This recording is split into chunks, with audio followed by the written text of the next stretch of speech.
Tal vez recuerdas cuando eras niño o cuando eras niña a aquellos adultos conversar sobre historias de espantos y de miedo, aquellas historias que te hacían pensar cuando te ibas a dormir y que te erizaban los cabellos tan solo de pensarlo. Bienvenidos a Catedral Maldita. Este relato viene de una persona que ejerce el oficio de policía, que pasó a convertirse en un conocido, el cual me encontré caminando por la calle un día como cualquier otro. Por motivos de seguridad y porque la situación en el estado de Nuevo León lo amerita, dejaré su nombre en el anonimato, así como también los nombres de los titulares que vivieron esta historia, por lo que estos fueron cambiados. Me cuenta que su hermana Esmeralda era víctima de problemas psicológicos y que al pasar de los años, si no se medicaba, estos empeoraban de forma grave, gracias al apoyo de su pareja Ricardo, el régimen estricto que siguió sobre sus medicamentos. Con el tiempo sus síntomas fueron mejorando. En estos días en los que nuestro mundo testifica y se llena de maldad con cada nuevo acontecimiento oscuro, surge la duda sobre este relato. Una mañana la joven se levantó muy temprano como lo era de costumbre, para realizar sus tareas cotidianas, barrer su casa, prepararle el almuerzo a su esposo, Ricardo, para posteriormente irse al mercado a conseguir los artículos que necesitaría para la comida en la tarde. Ese mismo día, al regresar a casa, al abrir la puerta de su hogar, notó que en uno de los cuadros de vitropiso se encontraba un pequeño montículo de tierra, como de esas pequeñas construcciones en forma de volcán que suelen dejar las hormigas al construir la entrada a su colonia.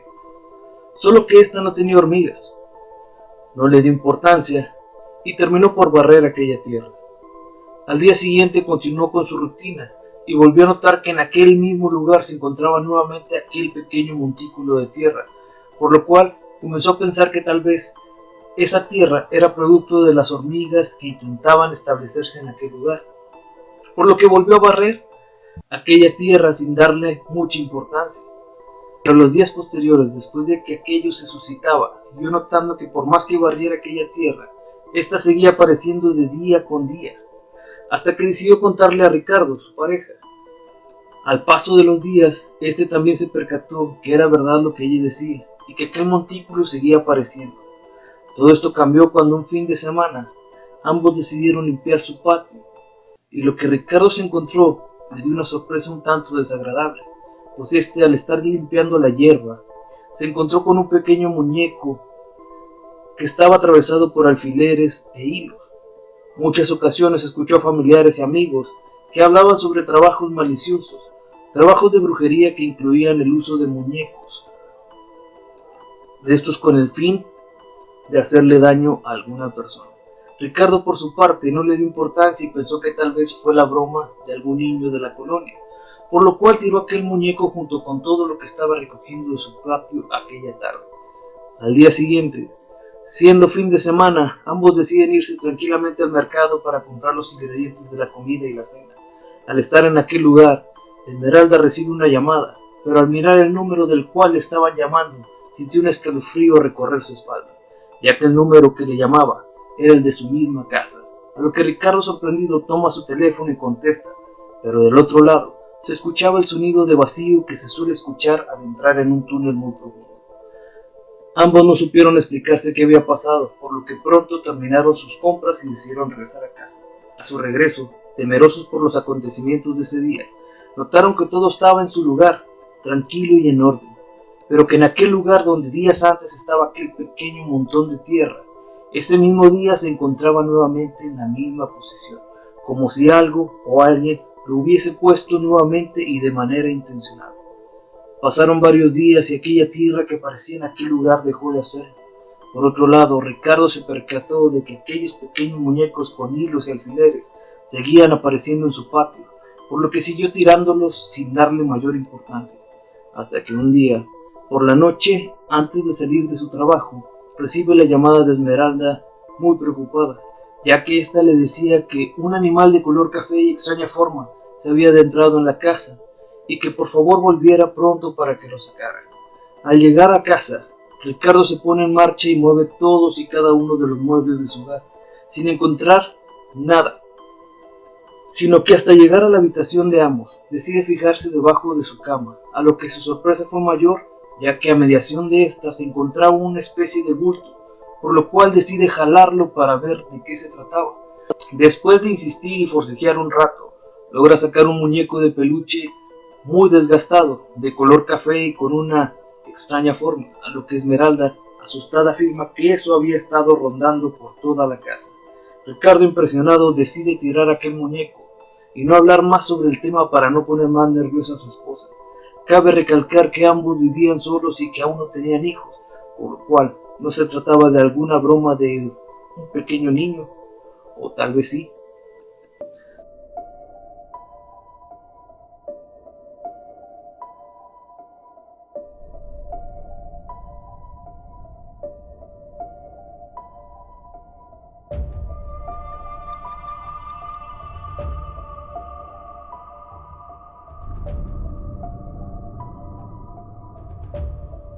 Desde niño mostró un peculiar interés por lo oculto y lo desconocido. Hoy en día, siendo una persona adulta con un criterio aún más grande, comprendo muchas cosas más, pero sin duda alguna, de aquellas historias que más me daban en qué pensar, eran las que relataba mi abuela. De ahí el origen de esta leyenda.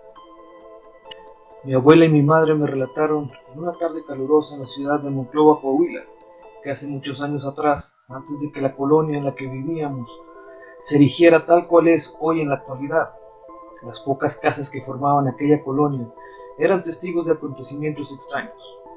Ella me decía que por las noches de la loma que bajaba a su casa hacía su aparición una figura femenina, a la cual ella y los demás vecinos de la zona que la habían presenciado anteriormente le llamaban la mujer de blanco. Le nombraban así ya que aquellos que lograron verla decían que su piel era de tez muy blanca, de cabello largo y negro, vistiendo un vestido blanco muy pulcro. Esta recorría aquella solitaria calle hasta entrar por el largo patio de la casa de mi abuela, asimismo hasta llegar a su jardín y atravesar aquella cerca de bloques que dividía su casa con la del vecino.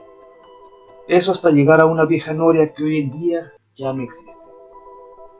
Los vecinos mayores, aquellos que hoy en día ya no residen en aquel lugar, decían que la aparición de esa joven se debía a una muerte trágica en una de las casas aledañas, cerca de la colonia donde vivía mi abuela.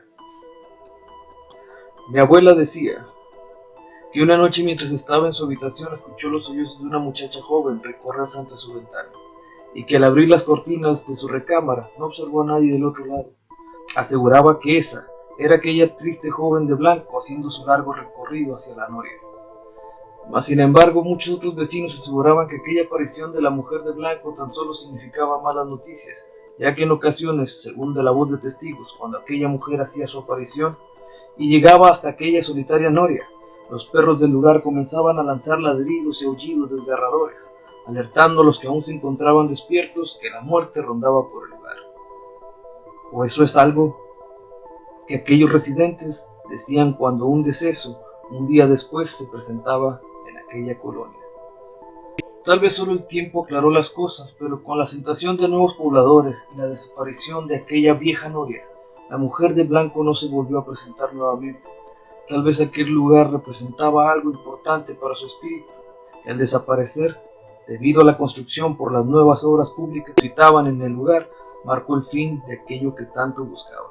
Nuestras casas, calles y callejones guardan historias que de saberlas nos pondrían en los zapatos de aquellos espíritus que alguna vez las vivieron. Gracias por entrar a Catedral Maldita. Buenas noches.